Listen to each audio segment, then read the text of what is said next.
it's rare that we have with us two of the world's experts on BPH and other prostatic diseases. And so I would like to extend this beyond this presentation and spend a few minutes right now and talking with Steve and also Kevin about a number of questions I wrote down during their presentation. So let's take it away. You brought up, Kevin, why are so few people suffering with BPH and not getting anything done? Even medications or things like that. And if you look at the number of minimally invasive things that have been done, they're not very high either. What's the issue? Well, there is definitely reluctance on men's part to get to cross over. It's reluctance in men's part to even see the physician. As you're probably aware, 80% of men's appointments are made by a spouse. So there's a male behavior psychology in play. But why won't men choose a more effective therapy? In part, I think that is clearly related to the idea of invasion and the idea of an impact on sexual function. And so that is a great segue into the missed therapies can preserve sexual function and can be a minimum invasion. Happens too, like family practice docs are seeing a lot of these patients. They don't even do AUA symptom scores, things like that to assess them. Let me go on and ask Steve a question. That and both of you talked about this sort of the box of people, then urinary retention and so forth that we usually think, and a lot of these have failed some local therapies, medications, whatever. And you go right to a TUR or a whole up or something like that. What role do you think Optilume is going to play here in men that have you had any experience with that are in retention or whatever? Well, not yet, but I can imagine that since we're doing something, and it's interesting, and this was at this past AUA, because I did a presentation on the Mount Sinai experience with aquablation. We had presented something like around 300 cases. We've done about 350 now. And we showed the improvement in flow rate. And someone in the audience got up, and I think she was a whole-up expert, and she goes, I just don't understand why the improvement in flow rate is similar to her experience. And I think we could all argue that a whole-up removes more tissue than aquablation in general. And I said, great question. I have a better question for you. How come the flow rate improvement with Optilume, which doesn't remove any tissue, is the same as whole-up and aquablation? And I think maybe we've gotten this wrong. And maybe we have to rethink this, that there's more, it's not just removing tissue, it's changing the architecture of the prostate itself.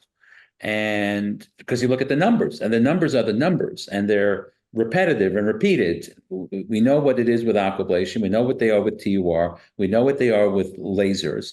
And Optilume is about the same.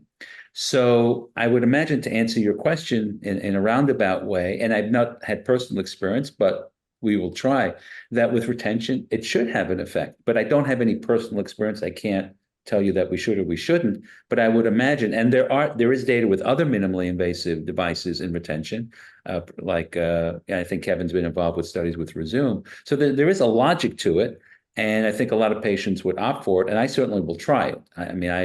I will certainly offer it to patients. Kevin, any comments? No, I think it's going to get done. Now that there's a beachhead, these other areas for therapy are going to start to be explored. Urinary retention is absolute important one. Also, one that will start to be done is men in active surveillance for prostate cancer who have minimum low volume disease, but are really a BPH patient. Right. I think we're going to start seeing that at some point. Yep. We're gonna have another trilogy to add on to this with three more things that are going to happen very quickly in the future. And what you just said about active surveillance, that's what I'm working with our group in San Diego on. And you're right, most of these people are discovered incidentally because they have an elevated PSA, because they have a big prostate, and that we incidentally find prostate cancer. And then we go to active surveillance, and we were very proud of that. Well, we don't want to find patients for active surveillance. We want to find patients that need to be treated. But I think that's something that we will look at. Yeah, TUIP. Both of you have done those in your career, right? That Well, that 2IP in and of itself is probably geared towards, if you just make an incision or two incisions, it's geared 5 toward, and 7 or whatever. yeah, Yeah. whatever you like.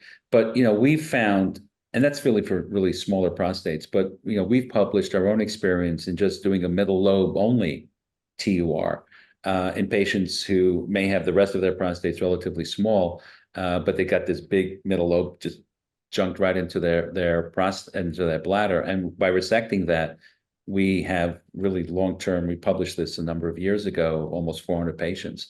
So for the right patient, just a middle lobe only, whatever you do, laser or electrovaporization, et cetera, I think would have an effect. So this is in a sense an upside down TUIP because it's anterior. So it's kind of, and when we used to do open prostatectomies, what's the first thing you do? You go in and you kind of break the anterior commissure and then dissect. So we kind of figured out that it's much thinner on top. So we kind of thought that, but we never really did it. And this is different than, the classic historic, the Dowd balloon, where it didn't really do all of that. And plus, probably the balloon slipped a lot. It's almost 30 years. So it's a different type of balloon. And obviously the paclitaxel itself. So That's an interesting thing because we sort of do that when we do a TUR. We'll crack the anterior part of the prostate, and we did that in open prostatectomies. Right. There must be something that to the paclitaxel that matters too here that we don't totally understand. Let me ask you another question that comes to my mind. We use in a lot of patients that are on medical therapy. Maybe they're not responding well to the alpha blockers or 5-alpha reductase inhibitors, adding tadalafil. And what's the question I get from patients too? Well, does it work with Viagra, or what's the difference, Kevin? Yeah, I'll weigh in. So the very first studies looking at PD-5 inhibitors was Viagra in men with BPH, and it has a very similar response. Why didn't it? Why a very similar response that we see with tadalafil? So sildenafil, tadalafil, they have the same, basically the same outcome in terms of LUTS BPH. Well, why isn't it used? Well, it's related to when Viagra was going off patent. Right. And so it wasn't pursued for an indication. If you look in the BPH guidelines, we actually summarize some of the outcomes from sildenafil for LUTS BPH, and it doesn't have the same level of evidence because there weren't as many studies. But I think it's class effect. Okay. Another question, Steve, you mentioned your experience with aquablation. That seems to be a hot thing right now. A lot of urologists are picking that up and so forth. And this may not be a fair question, but this is after the talk. But what do you think if you had a choice between aquablation and Optilume, what would you choose? Well, it depends how big my prostate was. And apparently I've been told my prostate's pretty small. So if I needed something, it would probably be more towards Optilume. So, if my prostate was, 100 grams, 150 grams, and obviously I would have an aquablation or whatever, whatever procedure that would be in the hands of people who've done them a lot. So it's interesting how I've evolved with respect to aquablation because what's the cutoff? So I've done, like we all have, tons of TURs, and I look at it as time because, my ADD kicks in very quickly. So if I need to be playing around for more than half an hour, then that's not good. So from my perspective, I can do, let's say, a 50 gram gland in very quickly, 20 minutes, 25 minutes. I can do it very quickly. So I don't see the aquablation giving me an advantage because until you set it all up. But as you start getting bigger and bigger, and in our experience, the average size prostate I did was 109 grams. So we took a large cohort of patients who had a very large prostate. So it's a prostate size to it. It's not, I wouldn't do it in smaller prostates, and also depends on the patient because some patients want the one and done. Some patients don't mind kind of doing a minimally invasive first. So I don't think there's one answer. I think, but I'd certainly prostate size would become a very important aspect in terms of what the therapies or what the recommendations for therapies are. Let me ask Kevin a question. Prostate size. What's the largest prostate you would? And let's assume there's no intravesical lobe or anything like that. But what would be about the largest prostate that you would tackle with Optilume? Well, right now I would stick right within the guidelines, very close to 80, and I wouldn't start moving it up above that until you've got a few under your belt. The issue is as you get bigger and bigger, then there's going to be a higher probability of having middle lobe components, and then that's another level of complexity.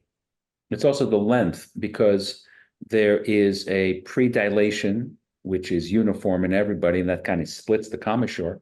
But then based on prostate length, there are different sizes, and the largest, I think, is 4.5 centimeters. So when you're talking about a 100-gram gland, 120-gram gland, the prostatic urethra gets longer and longer, so you're not splitting the entire commissure as much as and I think eventually, I have little doubt that longer balloons will be created, but that's why it accommodated up to the 80-gram gland. So I can't imagine that it may have some effect, but you're not going to do a complete commissurotomy in a 120-gram gland.